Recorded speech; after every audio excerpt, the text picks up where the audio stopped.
జై తెలంగాణ, జై తెలంగాణ. కేసీఆర్ గారి నాయకత్వం.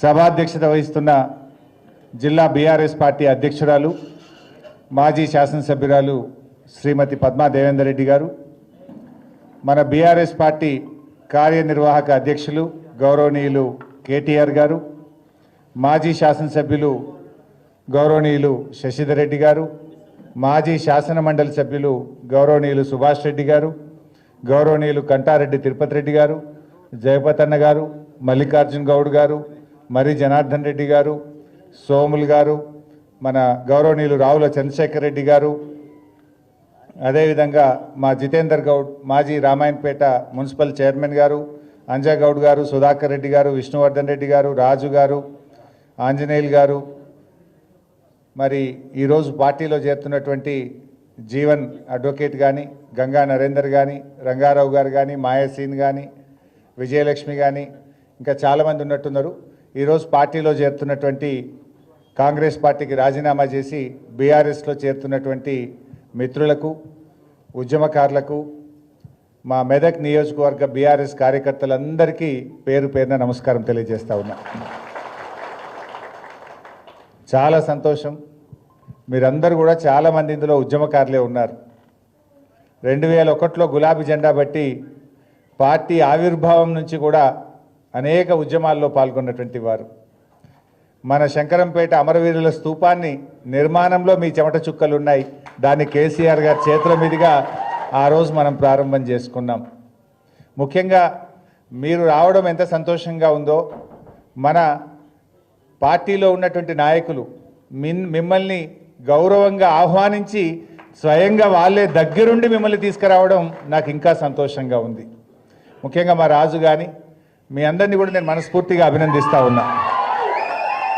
ఎందుకంటే జనరల్గా ఎవరైనా వస్తామంటే మాకేమైనా ఇబ్బంది అయిద్దేమో అని ఆలోచించే కాలం లేదన్నా, పార్టీ కోసం వాళ్ళని తీసుకుందాం, మేమే దగ్గరుండి తీసుకొని వస్తామని సాదరంగా ఆహ్వానించి వాళ్ళని స్వయంగా తీసుకొచ్చినందుకు మిమ్మల్ని కూడా నేను మనస్ఫూర్తిగా అభినందిస్తూ ఉన్నాను. మిత్రులారా, మెదక్ అంటే కేసీఆర్ గారికి చాలా ఇష్టం. మీకు తెలుసు ఏం జరిగిందో, అసలు మెదక్ రూపురేఖలు ఎలా మారినాయో మీ బీఆర్ఎస్ హయాంలో మీకు తెలుసు. ఎన్నో రోజుల కళ మెదక్ జిల్లా, మెదక్ కిల్లా ఒక జిల్లా కావాలనే కళ ఉండేది చాలా రోజుల నుంచి. ఆ కళను నిజం చేసింది మన కేసీఆర్, మన బీఆర్ఎస్ పార్టీ. ఇందిరాగాంధీ అప్పటి నుంచి ఉండే మెదక్ జిల్లా కావాలి, పేరుకు మెదకు సంసారం అంతా సంగారెడ్డి, కానీ ఆ జిల్లాను మెదక్కిచ్చింది మన కేసీఆర్. ఇలా ఎంత అద్భుతంగా మెదక్లో మీ 4 లైన్ రోడ్లు కానీ, ఆ డివైడర్ కానీ, ఆ ఫుట్పాత్ కానీ, అసలు మెదక్ రూపురేఖలు ఎంత అద్భుతంగా మారినాయి. ఒకప్పుడు సిద్దిపేట అంటే పందులు, మెదక్ అంటే గాడిదలు అనే నానుడు ఉండేది మన జిల్లాలో. కానీ ఇలా సిద్దిపేటలో పందులు మాయమైపోయినాయి, మెదక్లో గాడిదలు తక్కువైపోయి అద్భుతమైన రోడ్లు తయారైపోయినాయి. ఎట్లా మారిందో మీకు తెలుసు మెదక్. ఆ రకంగా ఇలా మెదక్లో రామాయణపేట రెవెన్యూ డివిజన్ కావాలనే కోరుకుంటే ఇలా రామాయణపేట రెవెన్యూ డివిజన్ ఇచ్చిండ్రు మన కేసీఆర్. రామాయణపేటకు డిగ్రీ కాలేజ్ ఇచ్చిండ్రు కేసీఆర్. మెదక్లో ఎస్సీ మహిళా రెసిడెన్షియల్ డిగ్రీ కాలేజ్ తెచ్చుకున్నాం. మెదక్లో ఎస్టీ మహిళా రెసిడెన్షియల్ డిగ్రీ కాలేజ్ తెచ్చుకున్నాం.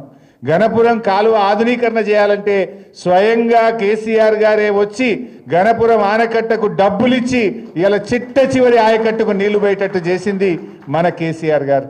ఇట్లా చెప్పుకుంటూ పోతే ఎంతో అద్భుతమైన కార్యక్రమాలు జరిగినాయి.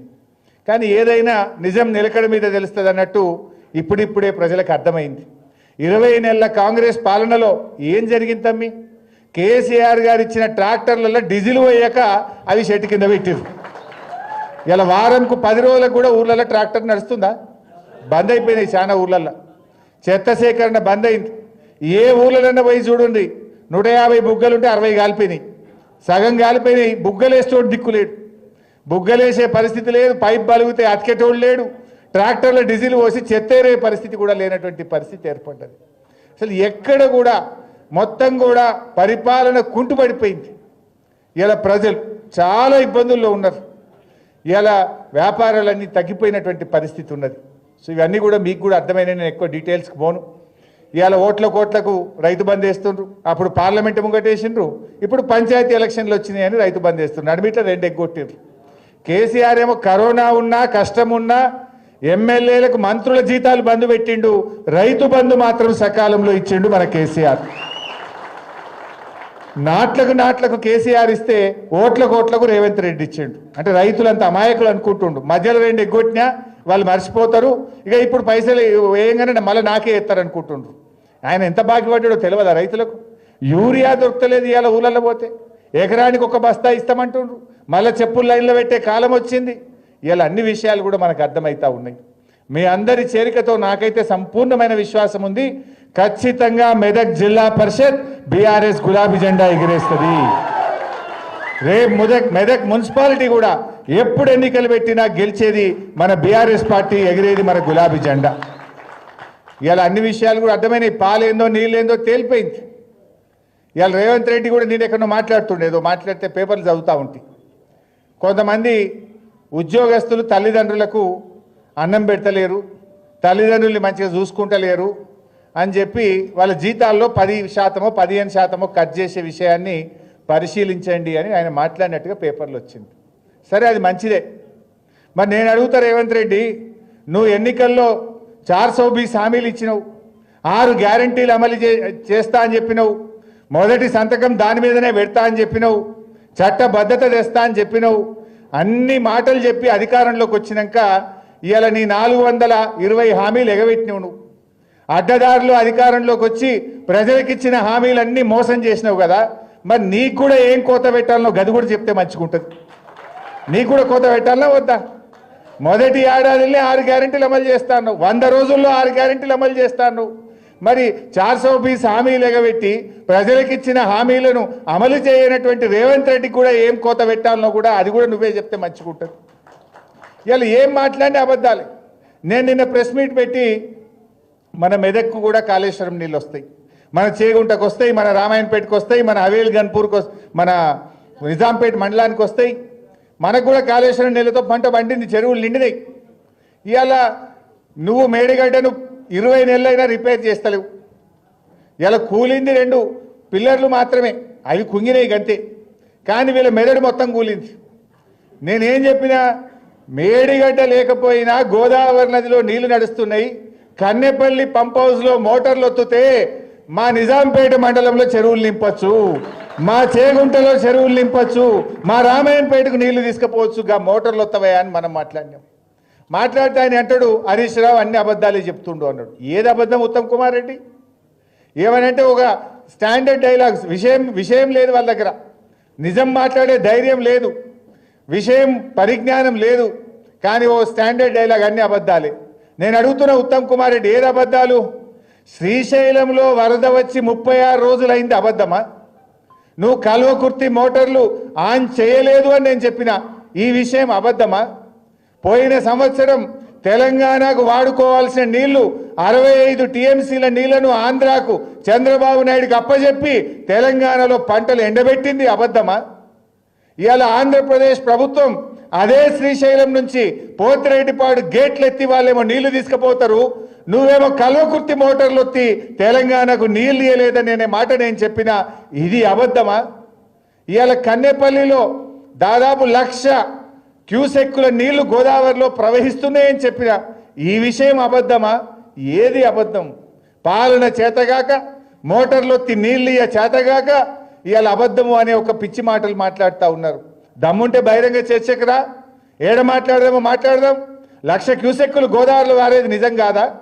పోతిరెడ్డిపాడు గేట్లు ఎత్తి ఆంధ్రోడు నీళ్లు తీసుకుపోయేది నిజం కాదా?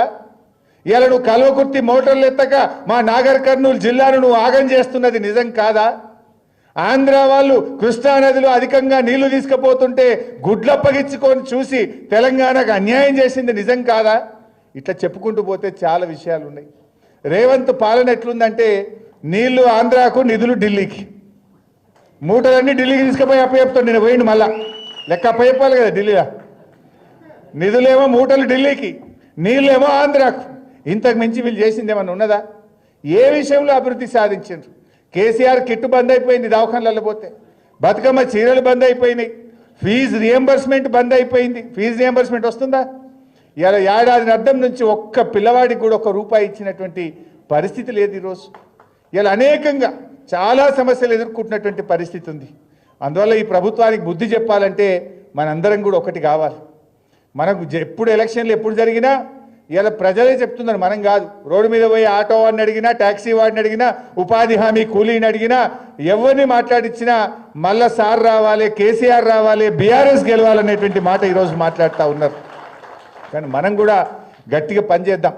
ముందు ఈ లోకల్ బాడీస్లో అందరం కలిసి మన మెదక్ జిల్లా పరిషత్ను గెలిపించడం కోసం కలిసిమెలిసి అందరం పనిచేద్దాం. డెఫినెట్గా నాకు నమ్మకం ఉన్నది, మన మెదక్ జిల్లాలో, ఉమ్మడి మెదక్ జిల్లాలో 3 జిల్లా పరిషత్లు మనం గెలిచి తీరుతాం ఖచ్చితంగా. కానీ మనం కష్టపడి పనిచేద్దాం. తమ్ముళ్ళు కూడా ఈరోజు సాధారణంగా మీరు ఆహ్వానించిండ్రు, మిగతా వాళ్ళను మీరు ఇంకా అందరు కలిసి పనిచేయండి. ఇంకా కొంతమంది కూడా మాట్లాడిరు నాకు ఇవాళ, అన్న మేము కూడా వస్తామంటారు. అరే వీళ్ళు ఇవాళ వచ్చేస్తారు అన్న, మేము కూడా చెప్తే వస్తాం కదా అని నాకు నిన్న రాత్రి కొందరు ఫోన్ చేసిండ్రు. మేము కూడా వస్తాం, అలా మాకు ఒక డేట్ ఇయ్యండి అంటున్నారు. నాకు తెలిసి ఇక బాలన్న కాంగ్రెస్ కాలైపోతాడు, ఎవడు ఉండడు, ఇక ఆడెవడు ఉండడు. అందరికి అర్థమైపోయింది, ఏ తెలియదా బీ తెలియదా. సో ఆ పరిస్థితి ఉన్నది. కానీ మనం కూడా మంచిగా కలిసి పనిచేద్దాం. డెఫినెట్గా ప్రతి కార్యకర్తను కూడా కాపాడుకునే బాధ్యత నాది. ముఖ్యంగా మెదక్ నియోజకవర్గం కేసీఆర్ గారికి, బీఆర్ఎస్ పార్టీకి ఉద్యమకాలం నుంచి అండగా ఉన్నటువంటి నియోజకవర్గం మెదక్ నియోజకవర్గం. కేసీఆర్ గారికి కూడా ఎంతో మెదక్ అంటే చాలా ఇష్టమైనటువంటిది, సొంత జిల్లా వారిది. తప్పకుండా మెదక్కు అన్ని రకాలుగా మళ్ళీ అండగా ఉంటుంది మన బీఆర్ఎస్ ప్రభుత్వం. నేను కూడా అండగా ఉంటాను. మీరందరినీ కూడా కాపాడుకునే బాధ్యత నాది. కలిసిమెలిసి పనిచేద్దాం. అన్ని జిల్లా పరిషత్లు, అన్ని ఎంపీటీసీలను మనం గెలుచుకునే విధంగా అందరం మంచిగా టీం వర్క్ చేసి మనం మళ్ళీ మెదక్ నియోజకవర్గం మీద గులాబీ జెండా ఎగిరేసేదాకా కూడా అందరం కలిసిమెలిసి పనిచేద్దాం. నాకు కూడా ఒక బాధ ఉండే, మన మెదక్ పార్లమెంట్లో 6 గెలిచిన ఒక్కటి మిస్ అయింది మెదక్. ఈ ఒక్కటి పోయిందని నాలో కూడా చాలా బాధ ఉండే. పోవడంలో కొంత పాత్ర వహించిన తమ్ముళ్ళు నిజం తెలుసుకొని, దారి తప్పినమని తెలుసుకొని, లేదన్నా బీఆర్ఎస్ఏ మెదక్కు శ్రీరామ రక్ష, తెలంగాణ ప్రజలకు కేసీఆర్ఏ శ్రీరామ రక్ష అని చెప్పి ఇవాళ ఎంతో మంచి మనసుతో, నమ్మకంతో మీరు వచ్చారు. చాలా చాలా సంతోషం. మీ ప్రేమను, మీ గౌరవాన్ని కాపాడుతా. మీరు ఉద్యమకారులు, మొదటి నుంచి నాకు అత్యంత ఆత్మీయులు. తప్పకుండా మీ ప్రేమను కాపాడుకొని మీ భవిష్యత్తు కూడా కాపాడుకునే బాధ్యత నేను తీసుకుంటా అని చెప్పి మనవి చేస్తూ, జై తెలంగాణ. థ్యాంక్ యూ మాజీ మంత్రి గారు.